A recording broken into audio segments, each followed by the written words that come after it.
The sun's coming in the background, so my foreground is a little bit darker than usual, but I trust that no one really cares that much. But anyway, I'm gonna go on a hunch on this one, but I have some references that are weighted. They're weighted references, and I think I don't think you would think that these people are speaking lightheartedly. They really know what they're talking about. But that aside, let's just get into the story, I guess. I was once told by an atheist that the only way that apostasy can happen for the religious is if they come to it on their own terms. Nobody needs to tell them or badger them with it or insult them or make fun of them or anything like that. They need to just figure it out for themselves. Now, it's a sentiment that I think kind of reverberates very locally. I think at one point I had an idea in my head about what apostasy is, and it's not something that I really thought about. I never thought about it that in depth. But I think when we think about apostasy or even coming to atheism, we think about it on a local level. So within your own community, that's probably a little bit milder, a little bit gentler in terms of people searching out that route in their lives. But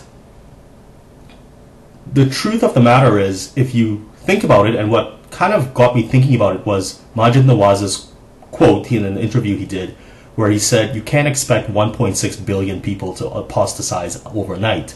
So what does that mean, actually? Well, you're kind of left, well, as far as much as that idea, I think, is stuck in the psyche of a lot of people. I mean, we think that one day everybody's going to be atheist and we'll all be on the same page.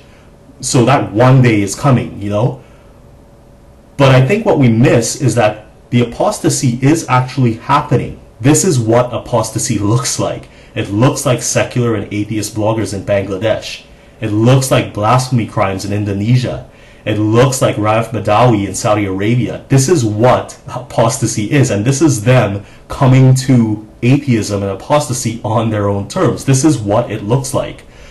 And I think we kind of look the other way in some cases. I mean, you take somebody like an opinion from somebody like Tariq Fatah, who a columnist for the Toronto Sun, who says that the problem shifts from overseas to our local setting, where we have this idea of apostasy being very easy, when really things like Islamophobia and cutting down arguments dealing with Islam in a true and honest way actually hurts people who have immigrated here and looking to have an opportunity for free speech, free expression, and even to just maybe apostatize and not be so public about it.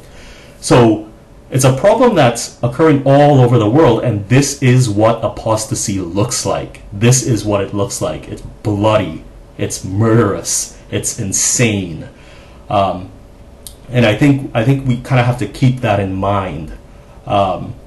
It's a problem that just, it's, like I said, it's not in our local bubble like we like to think. I used to have, I can't remember if I mentioned this, but I used to have that blurry thought in my head, right? I mean, that one day is coming, but this is what it looks like. And what do we owe these people who have apostatized? I mean, you think about the Islamophobia thing, and we're sort of cutting down arguments that, I mean, these are not every atheist agree on everything, but these are broad stroke arguments. That's the basis for apostatizing or for atheism.